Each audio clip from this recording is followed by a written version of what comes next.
Komiti mar od bura mar senet ewi thieth owacho ni ok gimor gi nok mar jothieth kod laktache osiptande mag piny owacho e pachoka gino moserocho chenro mag thieth e thurka.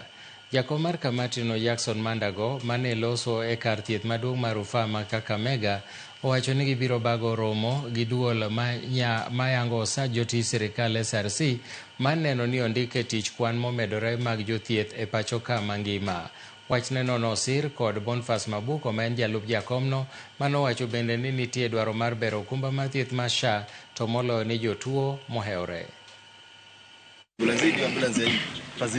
We have noted also the issue of staffing. Generally, across all health facilities in the country, we have a problem of shortage of health workers.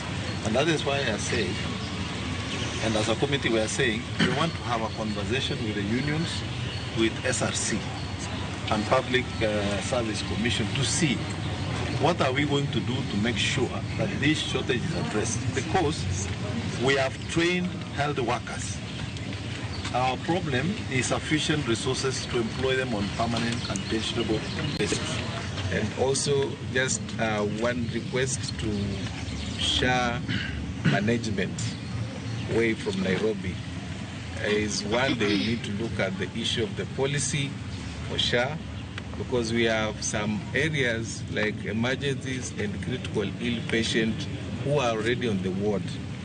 We've had a very bad encounter in the hospital where a patient is supposed to be wheeled from the ward to, to the office of the SHA where registration is being done.